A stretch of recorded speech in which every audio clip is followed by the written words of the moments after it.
Former President Richard Nixon has written 7 books since he resigned the presidency in 1974. His latest and most personal is In the Arena. Its chapters range from pat and privacy to war and peace. And former President Nixon joins us this morning. Good morning, sir. Good morning. What a roller coaster ride of events you take us through in this book. And in the beginning of the book, you talk a lot about the end of your presidency. You talk about Watergate. You take responsibility for it. But I didn't detect any sense of apology for it. I also detect that there was, in your mind, no need for one. Why not? Well, as a matter of fact, there was no question about that because, as you know, when I resigned, later President Ford issued a pardon. When I accepted the pardon, in that I made it very clear that I regretted what had happened. It was in effect an apology for what had happened. So if you go back and read what I said then, which is in the book, you will find that there's no question about that. I'm struck as I read through chapter by chapter by chapter by a person who seems to me to have a need to be heard, a need to be respected. Do I understand you clearly as those words came through those pages to me like that? Well, I wouldn't describe it that way. My motivation throughout my public life is to be able to affect the course of events, to make a difference. As far as a need to be heard, it isn't personal. My purpose is what I say, I want to affect the course of events in a way that will serve the great goals to which my political life has been dedicated. Do you still feel you can do that in some way? It is very difficult. You know, people say, well, a former president should always have an audience. And a former president can have an audience. He can write books. Maybe even a bestseller like this will sell 100,000 copies. And of the 100,000 who buy it, maybe half of them will read it. And you can make speeches, you can write articles and all that sort of thing. But on the other hand, when you do speak out on a controversial issue, there are times when you can affect the course of events. And then, of course, I have had the opportunity to talk to those who have succeeded me in office, and on occasion I perhaps have been able to give advice that's been worthwhile. I felt like I was reading a primer. I thought, if I were one day to run for public office, this would be Richard Nixon's advice to me on everything from running a congressional campaign to running a campaign for president. I mean, it is purely personal and very first person. Don't do this, do this. It really comes across that way. Well, what happens is that when somebody has been president of the United States and has been a senator and has been a congressman and has spent 43 years in public life, he owes something to the country. And I felt that it was important for me to pass on to the next generation the experiences that I've had. I don't advise people to do what I did and end up the way that I did. I do think, though, that those who read this book will learn a great deal about how to succeed, how to win, also how to lose, and how to come back. How to come back is the major theme of this book.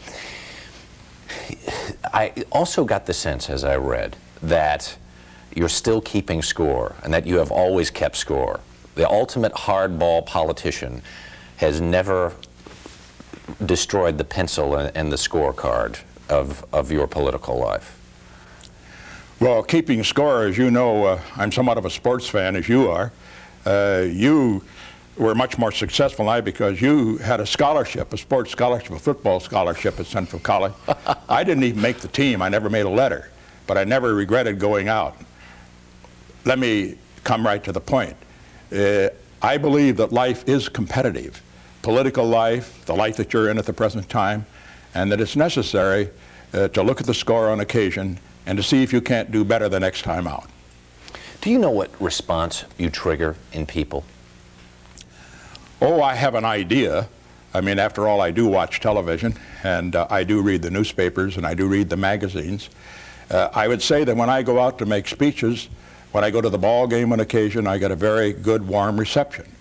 There are, however, a number of people, and I understand this, who have never agreed with my political philosophy, who particularly disagreed with me on the war in Vietnam, who will be opposing me as long as I live.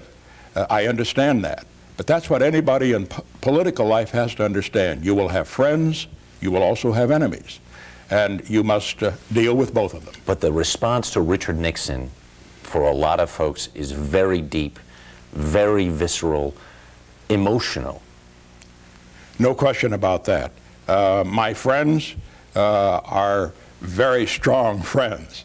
That's one of the reasons they financed my library, which will be open next month, which will not be financed by government funds. And those who oppose me are also very visceral. It goes clear back to the Hiss case, where I went against the whole establishment. It goes back to the war in Vietnam, which I agree with President Reagan was a noble cause. Yet most people at the present time in the intellectual community do not agree with that. And naturally, those are very divisive issues. Speaking of emotion and divisive issues, you went to China last summer, not long after the Tiananmen Square massacre.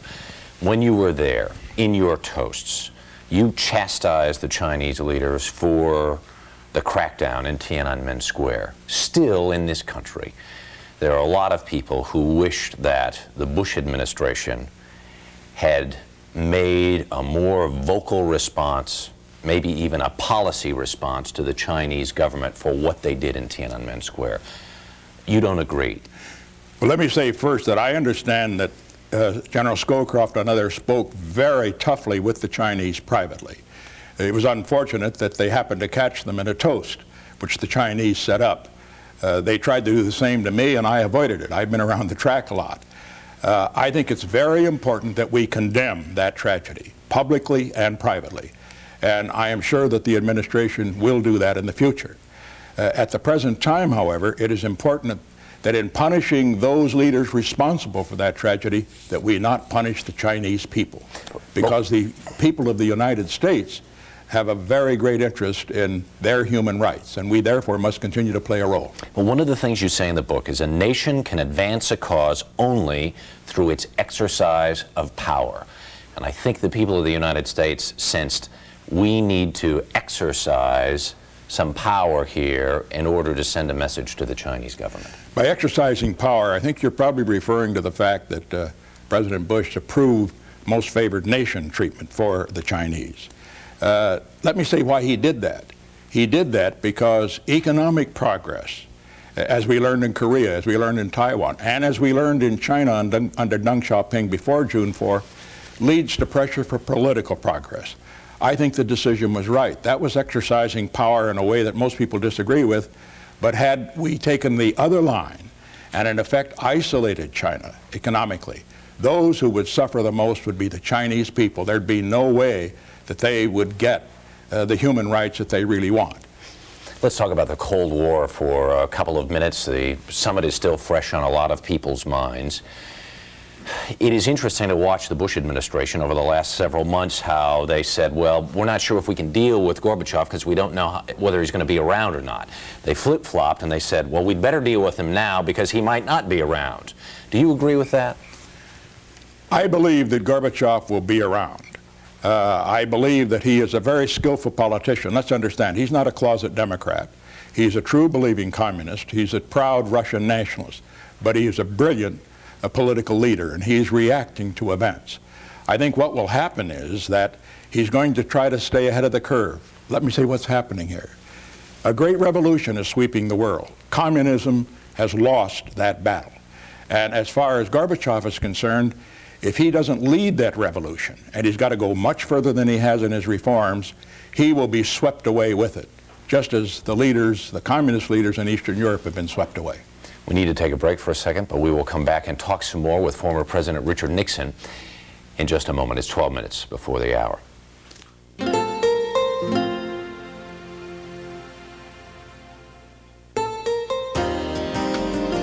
This portion of CBS This Morning is sponsored by Imodium AD. It can make your first attack of diarrhea your last.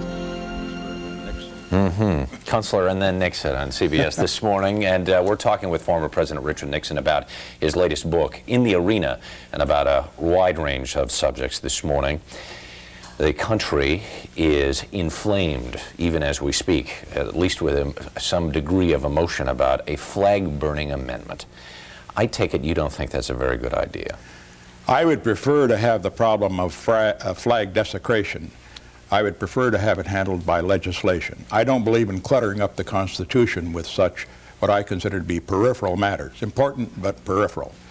On the other hand, now that the Supreme Court has said that an amendment is unconstitutional, I think there is no choice but to have a very simple amendment which deals only with the act of defacing the flag, with the act, which does not in any way inhibit dissent. Let me put it in another way. The First Amendment provides for freedom of expression. It also provides for freedom of religion. Under freedom of religion, anybody can be an atheist, but that doesn't mean you have the right to deface a church or a synagogue or a mosque. All right, we've got so much ground to cover here in just a couple of minutes. What you have suggested in the book that there should even be so much as a nationwide tax to fight the war on drugs. You call the war on drugs the nation's second civil war, and I also think that you believe that we're not taking it seriously enough or fighting it hard enough. It has to be a total war. We're concentrating at the present time, at least the public attention is on what is happening abroad. I think we have to deal with the demand side. That means more for education, it means more for prosecution, and it means more for treatment. I was up to Monsignor O'Brien's day top and treating these people who are on drugs. It's very inspiring to see what can happen if they get proper treatment. That's going to cost more money. And what I would do, since people are against taxes, I would have a very simple tax, a tax on alcohol and tobacco with the proceeds to go to waging a winning war on drugs. Coming up in a week from today, as a matter of fact, it's your 50th anniversary. Yes, it's a golden wedding anniversary. I know Mrs. Nixon can't be that old, but I sometimes feel that old. How is she? Remarkably well. She's a very remarkable lady. How she has been able to go through what she has, winning some great victories, going through some terrible defeats, and going through, and incidentally, it should be an inspiration to any of our viewers out there who've suffered a stroke. She's completely recovered, and she did it by simply fighting it out, never giving up. You end your book talking about peace at the center. Has Richard Nixon found that peace at the center? Well, in my book I say that, and I believe it.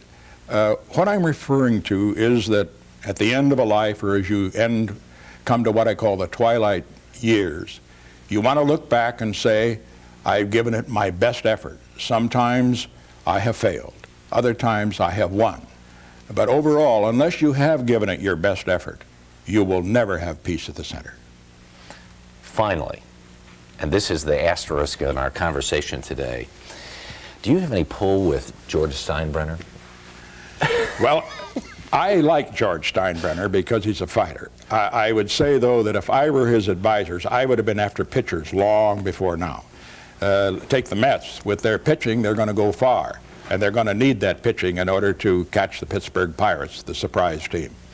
Former President Richard Nixon, In the Arena, 7th book, a memoir of victory, defeat, and renewal. We thank you for coming by and talking with us this morning. It's good to be with you. It's 5 minutes before the hour. We'll be back.